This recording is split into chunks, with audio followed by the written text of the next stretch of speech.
The atomic bombing of Hiroshima on August 6, 1945 remains one of the most controversial and consequential events of World War II. John Hershey's Hiroshima offers a detailed and harsh account of the experiences of 6 survivors of the bombing.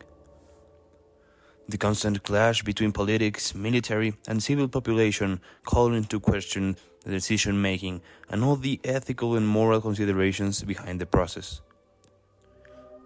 The debate is infinite and relative. The moral values involved in decisions made often are context-dependent, thus not standardized or regulated previously by any ethical code in culture, the country, or even worldwide. It was like hell on earth. The entire city was destroyed, and we didn't know what happened. I lost my family and everything I owned.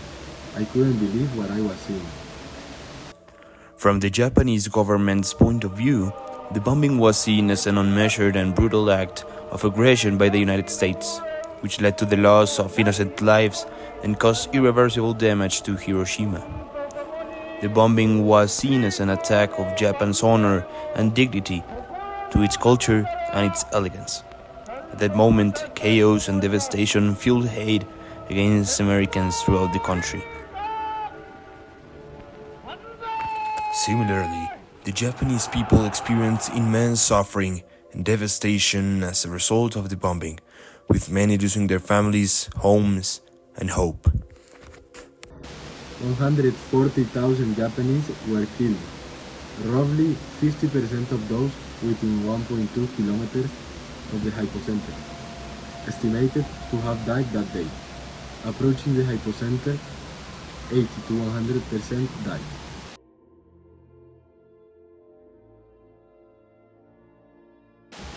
We were left with nothing. No food, no shelter, no water. It was a nightmare that lasted for years. On the other hand, from the perspective of American President Harry Truman, the decision to drop the atomic bomb was seen as a necessary and justified means of ending the war with Japan. Truman believed that the bombing would save American lives and bring a swift end to the war, and was willing to accept the moral implications of such a decision. There can be no peace in the world until the military power of Japan is destroyed, with the same completeness as was the power of the European dictators. To do that, we are now engaged in a process of deploying millions of our armed forces against Japan in a mass movement of troops and supplies and weapons over 14,000 miles, a military and naval feat unequaled in all history. Substantial portions of Japan's key industrial centers have been leveled to the ground in a series of record incendiary raids. What has already happened to Tokyo will happen to every Japanese city whose industries feed the Japanese war machine. The President Truman considered 4 different options to proceed in that moment, each of them with different effects on both American and Japanese citizens. Truman later remarked, despite their heavy losses at Okinawa and the firebombing of Tokyo, the Japanese refused to surrender. The saturation bombing of Japan took much fiercer tolls and wrought far and away more havoc than the atomic bomb. Far and away, the firebombing of Tokyo was one of the most terrible things that ever happened, and they didn't surrender after that. Although Tokyo was almost completely destroyed in August 1945, it was clear that conventional bombing was not effective.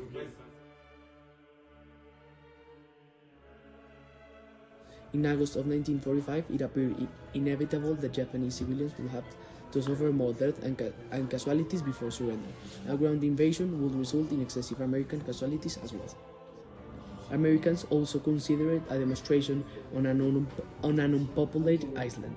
The atomic bomb was a new weapon, not completely understood.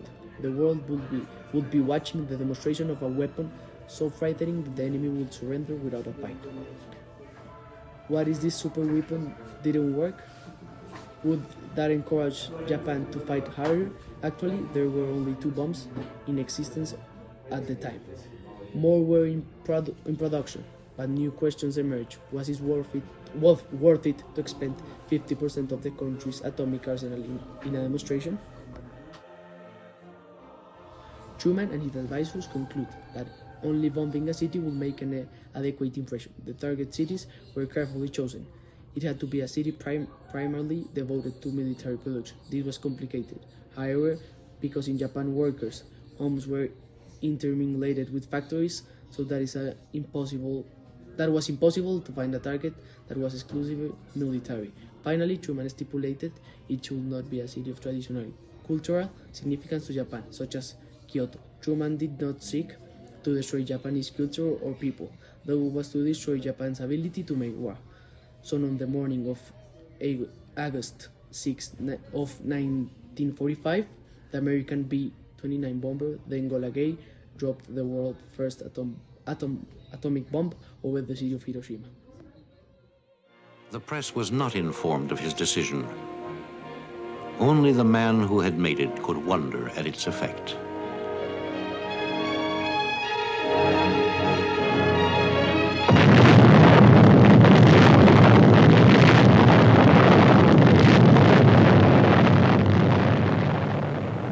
A short time ago, an American airplane dropped one bomb on Hiroshima and destroyed its usefulness to the enemy. It is an atomic bomb. It is a harnessing of the basic power of the universe.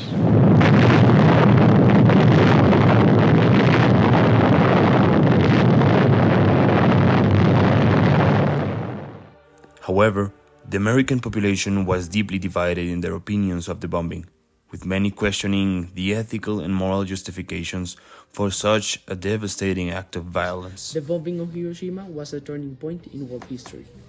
It raised important questions about the ethics of war and responsibility of individuals and government in time of crisis. Japanese Navy or at sea. Despite the differing perspectives of the Japanese and American governments and populations, Hershey's Hiroshima emphasizes the importance of recognizing the impact of human actions on innocent civilians and the need for ethical considerations and moral principles in times of crisis. A surprising number of people of Hiroshima remain more or less indifferent about the ethics of using the bomb. Many citizens of Hiroshima, however, continue to feel a hatred for Americans which nothing could possibly erase. I see. Dr. Sasaki once said, "They are holding a trial for war criminals in Tokyo just now. I think they thought to try the men who decided to use the bomb and should hang them all." Does it not have material and spiritual evil as its consequences, which far exceeded whatever good might result? When will our moralists give us a clear answer to this question? 3 years later, the United Nations General Assembly in Paris proclaimed the milestone document of the Universal Declaration of Human Rights, in which common standards of achievements for all peoples and nations were immortalized. It has been translated over 500 languages, and it is been recognized worldwide by countries, institutions, and religions with the highest importance for peacekeeping in the future. The present Declaration of Human Rights is a document of the first order of importance. While history alone can determine the historic significance of an event, it is safe to say that the declaration before us may be destined to occupy an honorable place in the procession of positive landmarks in human history. The book highlights the humanity of the survivors and the struggles to rebuild their lives in the aftermath of the bombing, and raises important questions about the responsibility of individuals and the governments in preventing such destruction in the future. In conclusion, John Hershey's Hiroshima serves as a powerful reminder of the consequences of war and the importance of civil responsibility, ethical considerations, and moral principles in the face of human-made disasters. The differing perspectives of the Japanese and American governments and populations highlight the complex nature of such events. But the book reminds the need for individuals and government to take responsibility for their actions and work towards preventing similar tragedies in the future.